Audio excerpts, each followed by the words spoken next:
اس لیے کہ میں ڈرا، کیونکہ میں نے سوچا کہیں تو اپنی بیٹیوں کو جبر سے مجھے چھین نہ لے۔ سنیں پلیز 32ویں آیت، بولا تھا خدا نے کبھی، جس روز تو نے پھل کھایا تو مرا۔ ایسا ہی بیان یہاں پہ یعقوب بول رہا ہے۔ تب یعقوب نے لابن سے کہا، اب جس کے پاس تجھے تیرے بت ملے وہ جیتا نہیں بچے گا، مرے گا۔ جس کے پاس تیرے بت ملے وہ مرے گا۔ جس کے پاس دنیا داری کا بت ہوگا مرے گا، نہیں جیے گا، نہیں نجات پائے گا۔ جس کے پاس بت ملے وہ مرے گا۔ سوچے کون کون سا بت ہے زندگیوں میں، کون کون سا پیار ہے بتوں کے ساتھ۔ نام نہیں لوں گا، کچھ لوگ برا محسوس کرتے ہیں، نکالنا پڑے گا۔ یہ بت لے کے نکل پڑی، کون؟ راکھل۔ کس کو دکھانے تھے اس نے؟ کیا وہ برکتیں بھول گئی اپنے شوہر کی؟ کیا اس خدا کو اس نے رد کیا؟ نہیں، انہوں اپنے پیو نہ پیار سی، وہ بتاں نہ پیار سی، بتاں کی پجارن سی۔ خدا دی ہون دے باوجود بھی بتاں نہ پیار کرتی رہتی سی، سونی ہون دے باوجود بتاں وال خیال رکھتی سی۔ اس نے بتاں چرا کے لے کے نکلی۔ تینوں بیٹا مل گیا، ہوں تے چلو خدا کا شکر کر، ہوں تے بتاں سٹ اپنی زندگی چو۔ اور بائبل کہتی ہے، وہ کہتا ہے تو میرے بت کیوں چرا کے لے کے آئے ہیں؟ تب یعقوب نے کہا کہ جس کے پاس تیرے بت ملے وہ جیتا نہیں بچے گا۔ تیرا جو کچھ میرے پاس نکلے اسے ان بھائیوں کے آگے پہچان لے۔ تب یہ لیا کے کمرے میں جاتا ہے، لیا کے خیمے میں جاتا ہے، کچھ نہیں ملتا۔ تب یہ راکھل کے خیمہ میں داخل ہوا۔ راکھل ان بتوں کو لے کر، راکھل جو چرائے ہوئے بتے تھے ان بتوں کو لے کر ان پہ بیٹھ گئی۔ آج بھی بے شمار زندگیاں بیٹھیاں نے کسی نہ کسی بتاں ہوتے، ان پہ بیٹھ گئی۔ لابن نے سارا خیمہ ٹٹول ٹٹول کر دیکھ لیا پر ان کو نہ پایا۔ تب وہ اپنے باپ سے کہنے لگی، اے میرے بزرگ، تو اس بات سے ناراض نہ ہو کہ میں تیرے آگے اٹھ نہیں سکتی، کیونکہ میں ایسے حال میں ہوں جو عورتوں کا ہوتا ہے۔ سو اس نے ڈھونڈا پر نہ پایا، وہ بت اس کو نہ ملے۔ کیوں نہیں ملے؟ بتوں کے تو راکھل بیٹھی، راکھل بیٹھی ہے بتوں کے اوپر، وہ ڈھونڈ رہا ہے چاروں طرف میرے بت کتنے نے۔ وہ بتوں کو واپس لے جانے کے لیے پیچھا کرتا ہے، بت نہیں لبھتے۔ راکھل اس کے اوپر بیٹھ گئی۔ کنوں دینے نے؟ کیا آپ کے پاس کوئی سوال ہے راکھل سے پوچھنے کا کہ تو نے کس کو دینے تھے؟ اسحاق کو، ربکا کو، یا خدا کے کسی اور بندے کو؟ یعقوب نے پتا بھی نہیں کیوں نہیں سب تو چہتی، سب تو چنگی، سب تو خوبصورت اپنے بتوں لے کے نال طور پہ۔ یعقوب نے پتا بھی نہیں، یعقوب کو تو پتا بھی نہیں تھا۔ آج ہمارا سفر آسمانی ہے۔ ہم کون سے سفر، اس سفر میں کس کو دکھانا چاہتے ہیں؟ کیوں بت رکھے گئے؟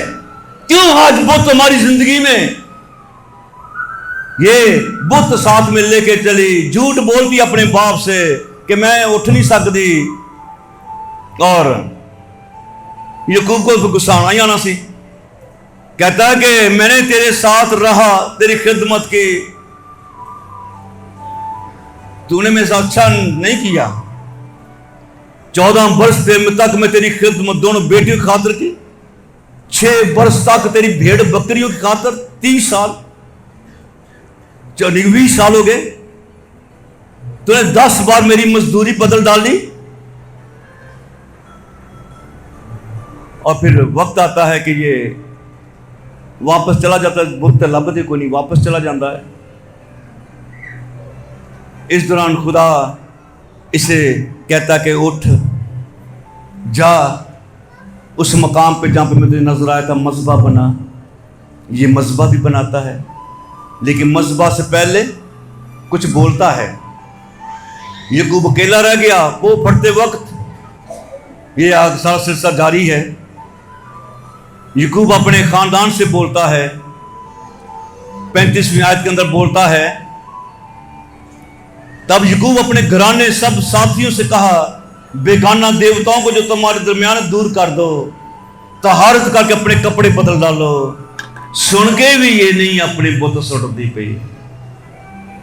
کنا روز چھپاندی ہوئے گی یعقوب تو, کنا چھپ کے ویندی ہوئے گی انہاں بتاں نو.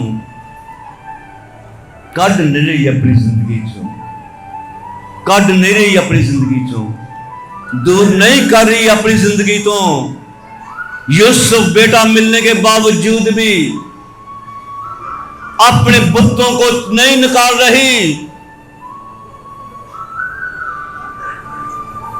مذبح بھی بنایا جانا ہے, عبادت بھی ہونی ہے, آج بھی پرستش بھی ہو رہی ہے, دعائیں بھی ہو رہی ہیں, لیکن نہیں چھوڑ رہے کچھ.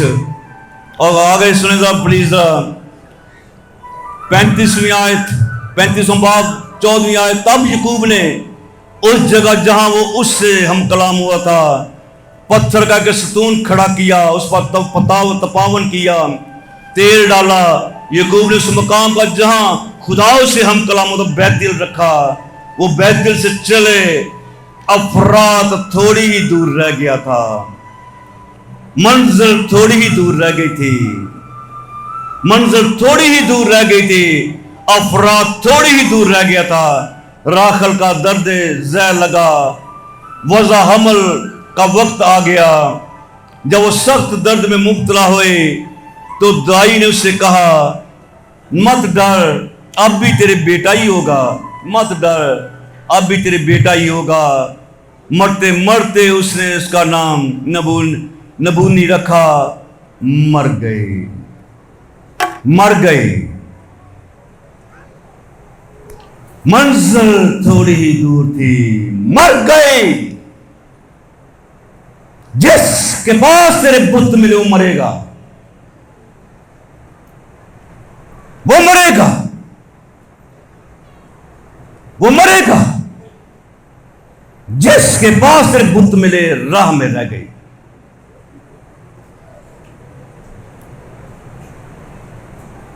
مر گئی. ہماری منزل آسمانی ہے. بتوں کو ساتھ لے کے نکلیں گے, مریں گے. بتوں کو ساتھ رہ کے جیئیں گے, مریں گے. کچھ لمحے کے لیے اپنے قدم پہ کھڑا ہو جائیں.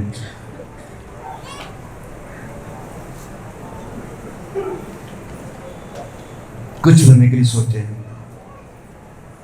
کہیں راخل کی جگہ میں تو نہ کھڑا ہو سکا, ہو جاؤں.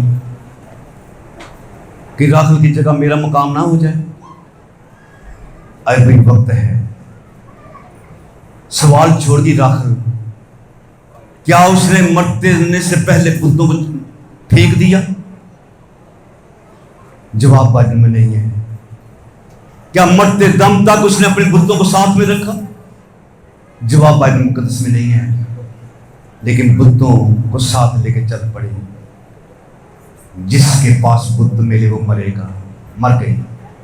افراد تھوڑی ہی دور تھا, پہنچ نہیں سکی. خدا با خدا جیسا تو نے میرے دل میں ڈالا میں نے ایمانداری سے تیرے کلام کو پہنچا دیا. رحم فرما ہمارے اوپر. ہماری زندگی میں دنیا داری کا کوئی بت نہ ہو. ہم اس کو نہ چھپائیں بلکہ پھینکیں اپنی زندگی سے. فقط تو ہی راج کرے, تیری بادشاہی زندگی میں رہے, تیری عبادت کرے, تیرا ہی شکر کرے. یسوع نام سے تشریف رکھیں.